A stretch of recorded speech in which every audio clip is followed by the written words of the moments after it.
느헤미야 13장 23절에서 28절까지 말씀 우리 함께 봉독하도록 하겠습니다. 시작. 그때에 내가 또 본즉 유다 사람이 아스돗과 암몬과 모압 여인을 맞아 아내로 삼았는데 그들의 자녀가 아스돗 방언을 절반쯤은 하여도 유다 방언은 못하니 그 하는 말이 각 족속의 방언이므로 내가 그들을 책망하고 저주하며 그들 중 몇 사람을 때리고 그들의 머리털을 뽑고 이르되 너희는 너희 딸들을 그들의 아들들에게 주지 말고 너희 아들들이나 너희를 위하여 그들의 딸을 데려오지 아니하겠다고 하나님을 가리켜 맹세하라 하고 또 이르기를 옛적에 이스라엘 왕 솔로몬이 이 일로 범죄하지 아니하였느냐. 그는 많은 나라 중에 비길 왕이 없이 하나님의 사랑을 입은 자라. 하나님이 그를 왕으로 삼아 온 이스라엘을 다스리게 하셨으나 이방 여인이 그를 범죄하게 하였나니 너희가 이방 여인을 아내로 맞아 이 모든 큰 악을 행하여 우리 하나님께 범죄하는 것을 우리가 어찌 용납하겠느냐. 대제사장 엘리야십의 손자 요야다의 아들 하나가 호론 사람 산발랏의 사위가 되었으므로 내가 쫓아내어 나를 떠나게 하였느니라. 아멘. 유다 백성들이 바벨론에서 돌아와서 성벽과 성전 재건을 마친 후에 하나님 앞에 감사의 예배를 드립니다. 우리가 감사의 예배라고 한다면 유다 백성들이 바벨론에서 돌아오게 하시고 성벽과 성전을 다시 재건하게 하신 것에 감사한다는 의미입니다. 하지만 그거는 단순하게 우리가 하나님 앞에 감사한다라고 표현할 수 있지만 뒤에 예배가 붙었습니다. 예배라는 겁니다. 예배라는 것은 무엇입니까? 하나님께 감사와 영광을 올려드리는 것과 동시에 하나님의 말씀을 듣는 겁니다. 하나님의 말씀을 듣는다는 것은 단순하게 귀로만 듣는 것이 아니라 듣고 하나님께서 명령하신 그 명령대로 내가 순종하겠다라고 결단과 결심을 하는 것입니다. 유다 백성들이 하나님의 율법을 듣습니다. 감사의 예배를 드리면서 학사 에스라가 전하는 그 율법의 말씀을 듣습니다. 들을 때에 유다 백성들이 결단해야 되는 몇 가지를 깨닫게 됩니다. 그 첫 번째가 암몬과 모압 사람들과의 관계를 끊는 것입니다. 이들과 관계를 끊는다. 우리 지난 이 한 주간도 이 말씀에 대해서 묵상한 본문이 아침 묵상에 나와 있습니다. 이들과 관계를 끊는다는 것은 이 사람들과 상종을 하지 말라는 의미가 아닙니다. 만약에 이 사람들과 상종을 하면 안 된다. 이 사람들은 절대로 하나님의 백성이 될 수 없다라고 하나님께서 말씀하셨다고 한다면 모압 여인 룻도 우리가 생각해 보면 결코 이 룻이 예수님의 혈통에 그 계보에 들어올 수 없는 겁니다. 그런데 마태복음에 보면 나와 있습니다. 그렇기 때문에 하나님께서 말씀하신 이 암몬과 모압 사람들, 특히 이방 사람들과 관계를 끊어야 한다. 그들과 사귀지 말아야 된다라는 것은 그냥 단순하게 상종하지 말라는 그 의미가 아닙니다. 이들과 관계를 맺음으로 인하여서 이들과 친하게 가깝게 지냄으로 인하여서 이방에 좋지 못한 우상 섬기는 문화가 유다 백성들의 삶 속에 젖어들지 않도록 주의하라라는 겁니다.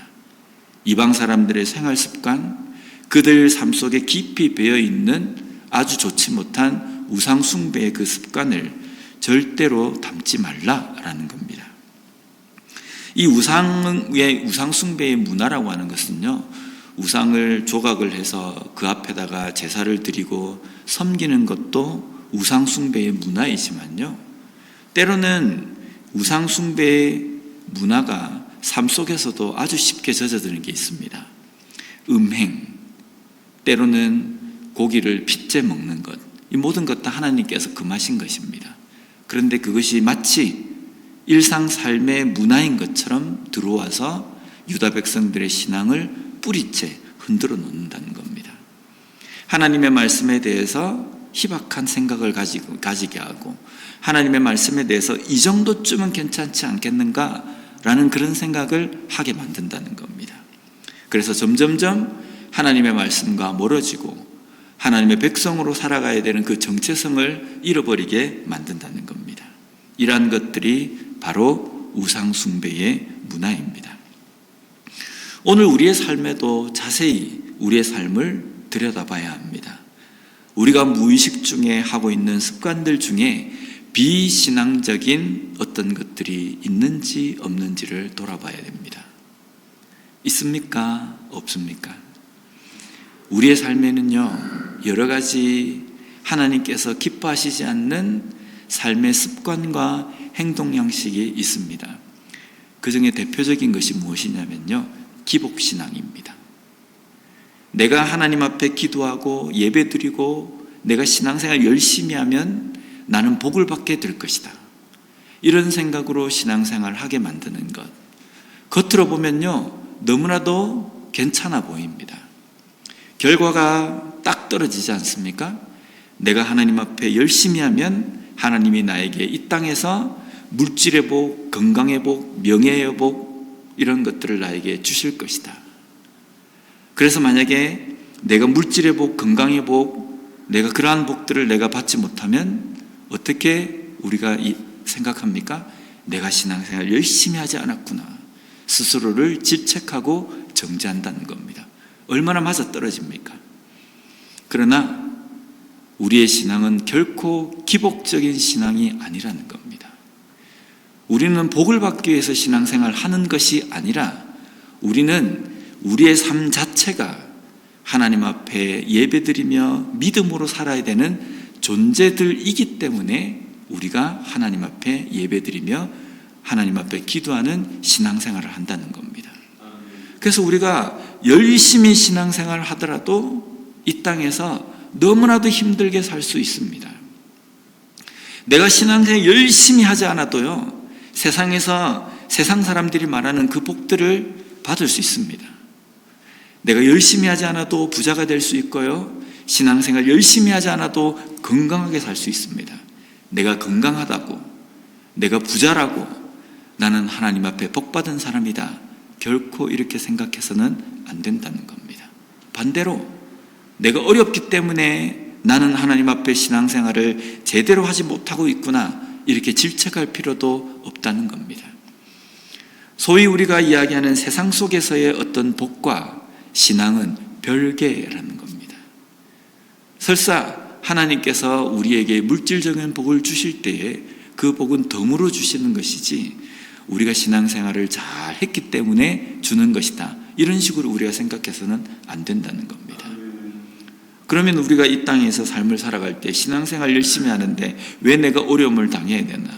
어려움을 당할 수 있지 않습니까? 그러나 중요한 것은 우리에게 물질적인 건강의 복보다 더 큰 것은 그 어려움 가운데도 하나님이 나와 함께 하신다는 어떤 것과도 비교할 수 없는 복이 우리에게 있지 않습니까? 그것을 붙들고 우리가 그 고난도 힘든 과정도 견디는 겁니다. 이러한 신앙생활이 기복적인 신앙과는 완전히 다른 것입니다. 이것이 바로 오늘날 그리스도인들이, 크리스찬들이 생각할 수 있는, 너무나도 쉽게 빠질 수 있는 하나의 우상적인 어떤 문화라고 말할 수 있습니다. 그리고 두 번째, 유다 백성들이 깨닫고 결단해야 될 것은 하나님의 말씀에 순종할 것, 그 중에서 안식일의 문제입니다. 율법의 안식일에 대해서 하나님께서 강하게 명령하셨습니다.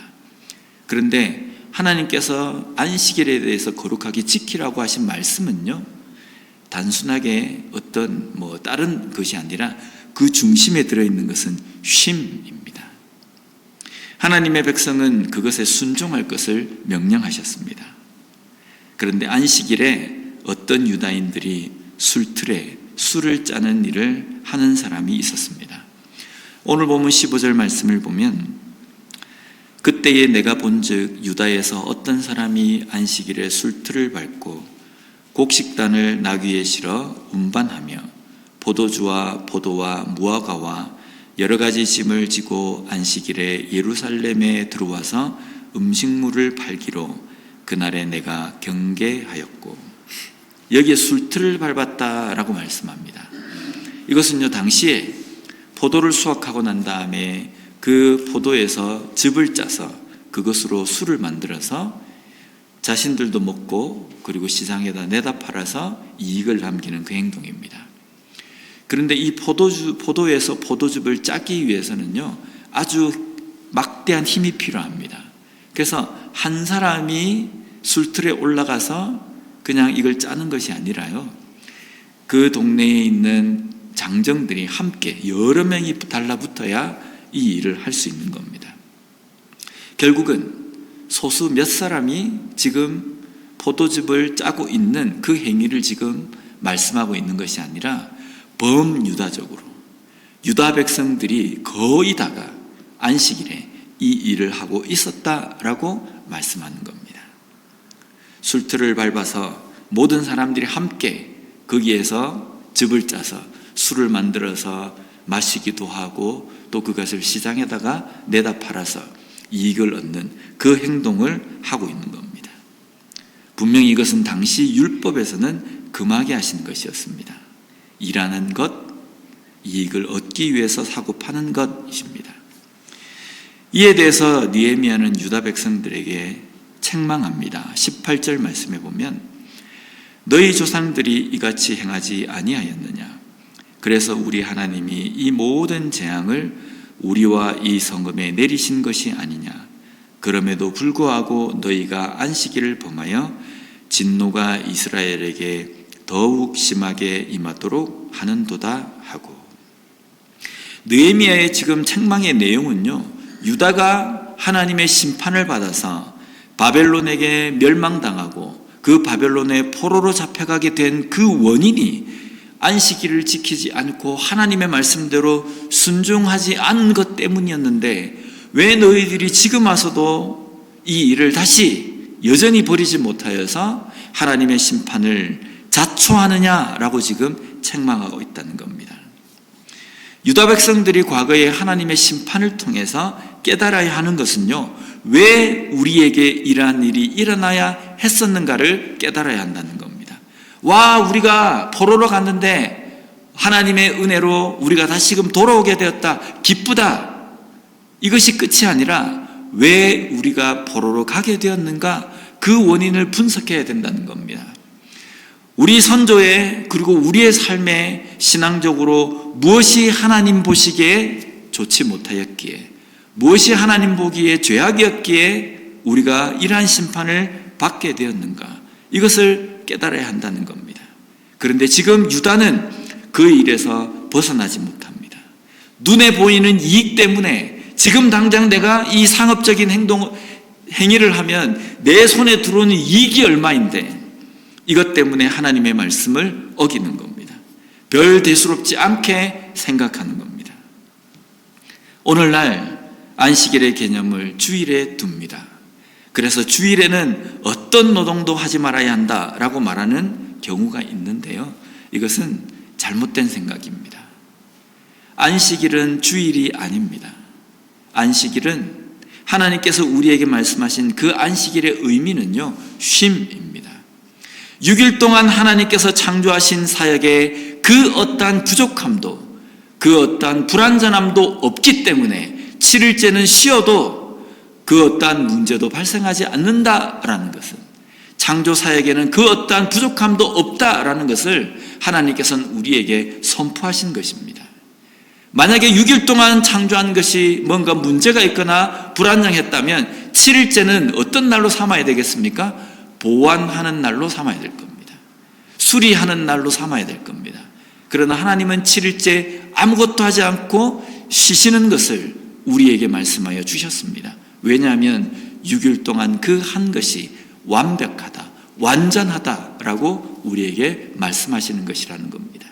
그런데 하나님께서는 그 안식일을 우리 인간에게, 이스라엘 백성들에게 말씀하셨습니다. 그럼 이스라엘 백성들은 안식일에 무엇을 해야 합니까? 그냥 아무것도 안 하고 있는 것이 아니라 왜 우리에게 쉼을 주셨는가? 왜 안식일을 우리에게 명령하셨는가? 이것을 생각해야 합니다.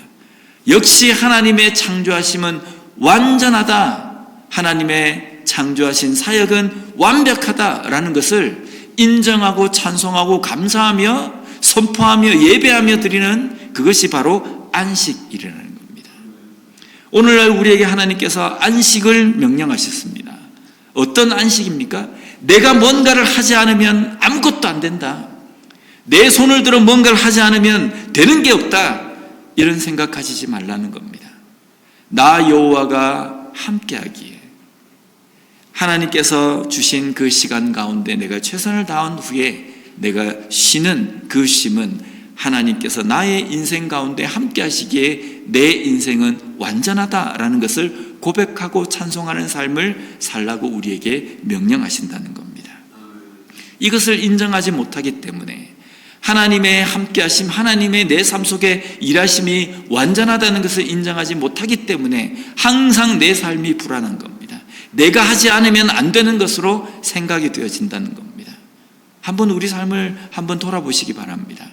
정말 내 삶에는 하나님이 나와 함께 하시기 때문에 나는 불완전하지만 하나님이 나와 함께 하시기 때문에 내 삶은 완전하다라고 고백하실 수 있으십니까? 이런 믿음을 가진 우리 모두가 되었으면 좋겠습니다. 다음으로 유다 백성들이 율법의 말씀을 어긴 것이 통혼 금지의 조항입니다. 본문 23절 말씀을 보면 그때에 내가 본즉 유다 사람이 아스돗과 암몬과 모압 여인을 맞아 아내로 삼았는데, 설교 초반부에 언급한 바로 이방 여인과의 통혼입니다. 이것은요, 이방 사람들과 결혼하지 말라는 것이 초점이 아닙니다. 이것을 통해서 비신앙적인 사상과 문화가 유다 백성들 사이에 들어와서 서서히 물들게 되는 것, 그것을 주의하라라는 말씀입니다. 그 예로 느헤미야는요, 솔로몬의 예를 들고 있습니다. 26절을 보면 또 이르기를 옛적에 이스라엘 왕 솔로몬이 이 일로 범죄하지 아니하였느냐. 그는 많은 나라 중에 비길 왕이 없이 하나님의 사랑을 입은 자라. 하나님이 그를 왕으로 삼아 온 이스라엘을 다스리게 하셨으나 이방 여인이 그를 범죄하게 하였나니. 과거 솔로몬은요, 현명한 왕이었습니다. 지혜의 왕이었습니다. 나라도 강하고 부유했습니다. 그런데 솔로몬이 치명적인 죄를 범하게 되는데요, 열왕기상 11장 3절에서 5절까지 말씀을 제가 한번 읽어보겠습니다. 왕은 후궁이 700명이요 첩이 300명이라. 그의 여인들이 왕의 마음을 돌아서게 하였더라. 솔로몬의 나이가 많았을 때에 그의 여인들이 그의 마음을 돌려 다른 신들을 따르게 하였으므로 왕의 마음이 그의 아버지 다윗의 마음과 같지 아니하여 그의 하나님 여호와 앞에 온전하지 못하였으니 이는 시돈 사람의 여신 아스다롯을 따르고 암몬 사람의 가증한 밀곰을 따릅니다. 솔로몬은 약 1000명 이상의 아내를 두었습니다. 이것 자체도 문제지만요, 이들 중에 이방 여인들이 있어서 그 아내들이 자신들이 섬기는 우상을 가지고 들어와서 섬김으로 솔로몬도 영향을 받고, 왕인 솔로몬이 영향을 받으니 모든 유다 백성들도, 이스라엘 백성들도 여기에 영향을 받게 되었습니다. 그래서 우상을 섬기고 하나님의 말씀에 떠나는 그러한 일들을 벌이게 된 겁니다. 그런데 지금 유다 백성들 중에도 그것도 제사장이 앞장을 서서 그 일을 함으로 솔로몬과 같은 전철을 밟고 있는 겁니다. 이것이 단순하게 어떤 특정한 가문, 제사장의 가문의 일, 어떤 특정한 가문의 일이 아니라 백성 전체에게 영향을 미치는 일이었다는 겁니다. 하나님은 그들과 상종하지 말라, 관계를 끊으라, 이것을 말씀하신 것이 아니라 우리의 삶에 그들로 인하여서 들어오게 되는 서서히 젖는 비신앙적인, 비성경적인 그 문화를 조심하라 라고 말씀하시는 겁니다. 그런데 유다 백성들은요, 그 별거 아니다, 나는 할 수 있다, 나는 절대로 유혹에 빠지지 않을 자신이 있다, 이런 생각으로 하나님의 말씀을 너무나도 소홀하게 생각한 겁니다. 오늘 하나님께서는 말씀을 통해서 우리에게 말씀하지 않습니까? 이것 하지 마라, 저것 하지 마라, 욕심 부리지 마라, 교만하지 마라. 이까짓 사람은 누구나 욕심이 있다, 누구나 교만할 수 있다, 그렇게 생각하며 대수롭지 않게 생각하고 내 속에 있는 교만을 별로 큰 것으로 생각하지 않습니다. 내 속에 있는 욕심도 별로 대수롭지 않게 생각합니다. 그런데 그것을 그냥 처리하지 않고 놔두면 어떻게 됩니까? 그 욕심이, 그 교만한 마음이, 질투의 마음이 나를 순식간에 사로잡아 버립니다. 그래서 하나님의 말씀과는 동떨어진 삶을 살게 하고 하나님의 말씀과는 전혀 관계없는 내 마음대로의 삶을 살면서 이게 신앙이다 라고 착각하며 살도록 만들어 버린다는 겁니다. 이것은요, 엄청난 겁니다. 내 몸은 예배당 안에 있지만 나는 그리스도인이라고 자처하지만 하나님 보시기에는 그리스도인도 하나님의 백성도 아닌 모습이 될 수 있다는 겁니다. 우리의 삶에 이것을 조심해야 합니다. 오늘 말씀을 통해서 우리가 깨달아야 할 것은 말씀 앞에서 우리가 해야 하는 결단이 무엇인지를 돌아보는 겁니다. 내가 아직 끊지 못하고 끊어내지 못하는 죄의 잔재가 무엇이 있을까? 유혹의 잔재가 무엇이 있는가? 이것을 돌아봐야 합니다. 그래서 회개해야 합니다. 하나님 앞에 해결해야 합니다. 그래서 진정한 회개로 거룩한 백성답게, 진정한 그리스도인답게 살아갈 수 있는 우리 모두가 되었으면 좋겠습니다.